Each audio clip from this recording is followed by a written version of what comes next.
ए चिंटुआ के मम्मी सुना तारू। का जी का कहता ने? दादा हो दादा, इतनी महंगाई बढ़ गई कि फैशन में जिंदगी बर्बाद हो जाई और जियल मुश्किल हो जाई। अच्छा तो मतलब केहू फैसनो ना कर? नहीं, फैशन करब जरूरी ना बा। सुना बतलावा का सुना। कहल चाहत हुआ? सुना बतावत है। बोला। फैशन मारत बाटे रनिया हमरो जनवाना।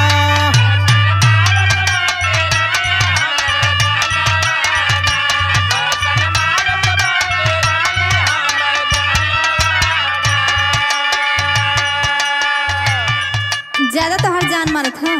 अरे बिल्कुल एकदम जैसे लगा था कि जान ले लेबू। अच्छा तो हाई सुना। बोला। काहे राजा मन में करेला गुननवाना।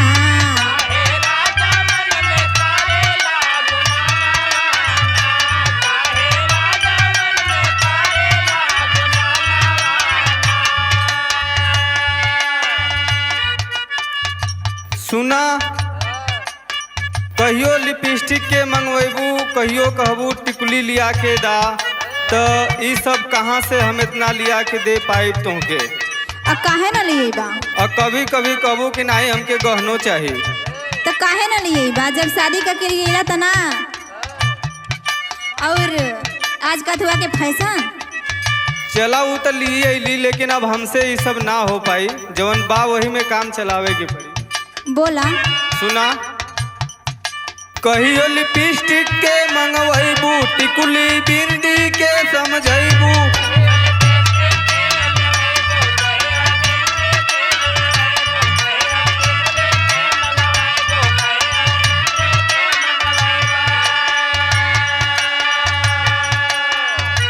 कहियो कहबू लेके अइया तू गहनवाना।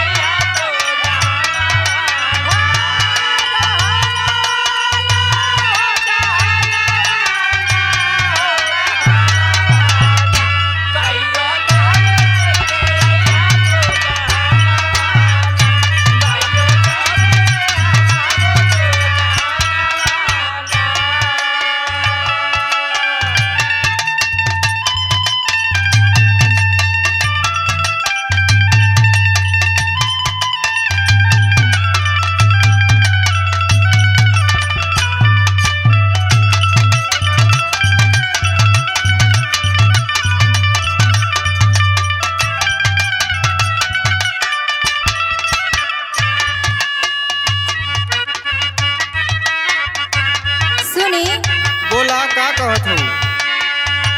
तोहके डाही ना महंगाई, मिलके करबे साथ कमाई।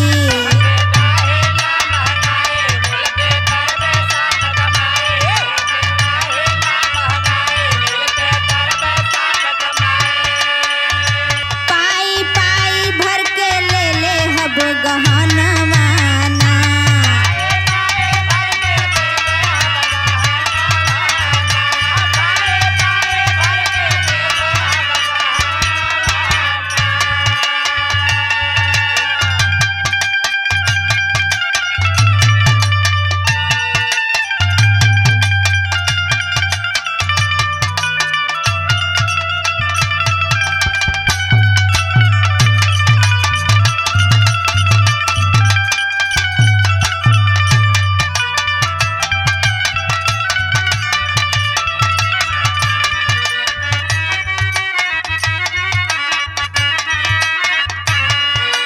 ए चिंटुआ के मम्मी सुना सुना। हाँ हाँ बोली। फैशन में तोहके घोरावल बाजार जाके रोज रोज हम चाट समोसा ना खिया पाई। ऊ काहे बदे? सुना, बतावत ही काहे बदे। बोली। तोहके चाट समोसा चाही, हम तो बसीला रोजे पाही।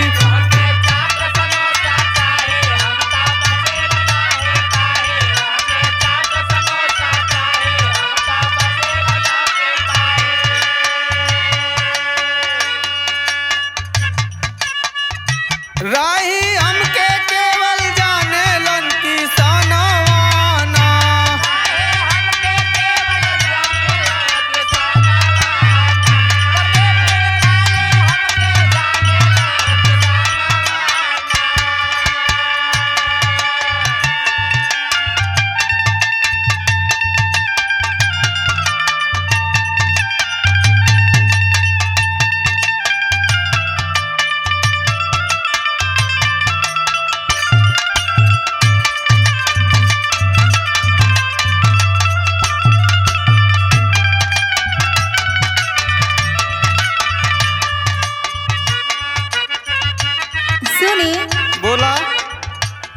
ना चाट समोसा खाइब पियवा संग खेती के जाइब।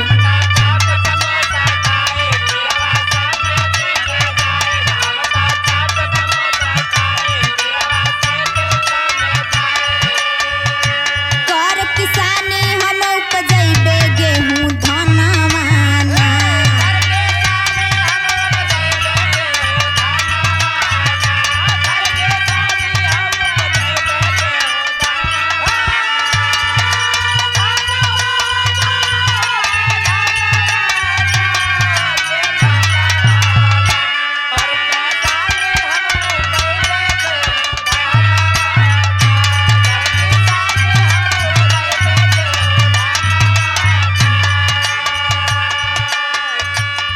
बुझनी?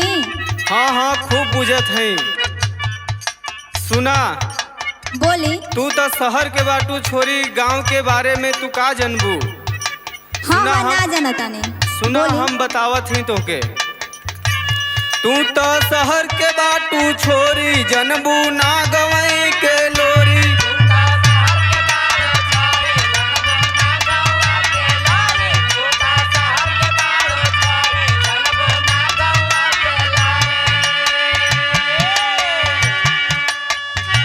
चोरी चोरी हमसे बटवैबू बीरानवा ना।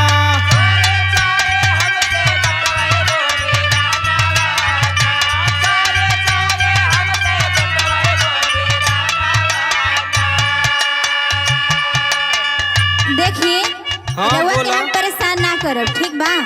अच्छा। लेकिन हमार जौनी छोट छोट लड़का बड़े ना, हाँ हाँ उनकरा के तो शिक्षा दीक्षा दे सकनी ना रउआ। वो तो बिल्कुल ठीक बा। वो तो पढ़ाई लिखाई भाई कराइबे करब हम। हाँ तो हाय सुनी। बोला। एक की समान सब ना होला छोड़बे खाए कसम के छोला।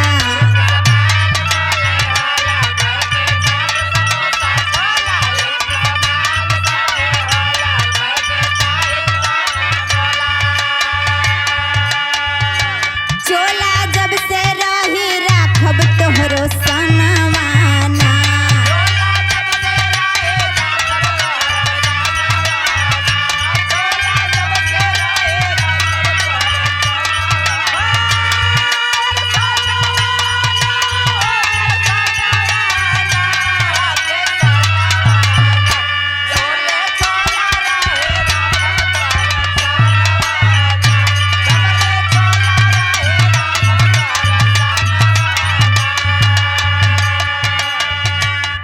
ए चिंटुआ के मम्मी सुना सुना। हाँ हाँ बोली। ई हमहन का दोनों छोट छोट लड़का हुआ तो इन्हन के हमहन दोनों जानी के समझावे का फर्ज बा। बिल्कुल काहे ना। सुना बतावत बोली। है। बिटिया बेटवा के समझाइबे उनके शिक्षा सुघर दियैबे।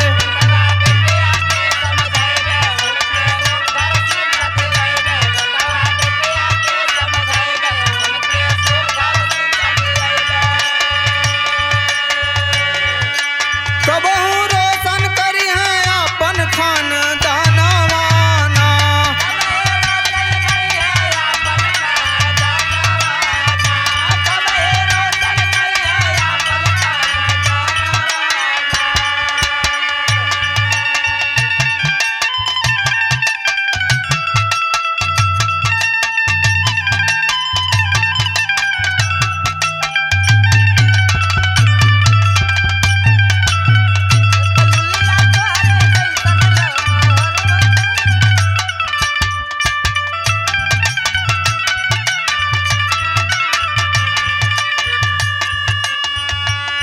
हाय सुनी। हाँ हाँ बोला सुनत है हम। जब तक जिंदा रहब ना हाँ तोरे अपने दामन में दाग ना लगे दे। वो तो बढ़िया न बा, मिल के रहल जाई तो का बुझतानी। हाय सुनी। बतावा। हमके जाना जन परदेसी संगवा रहबे बन स्वदेशी।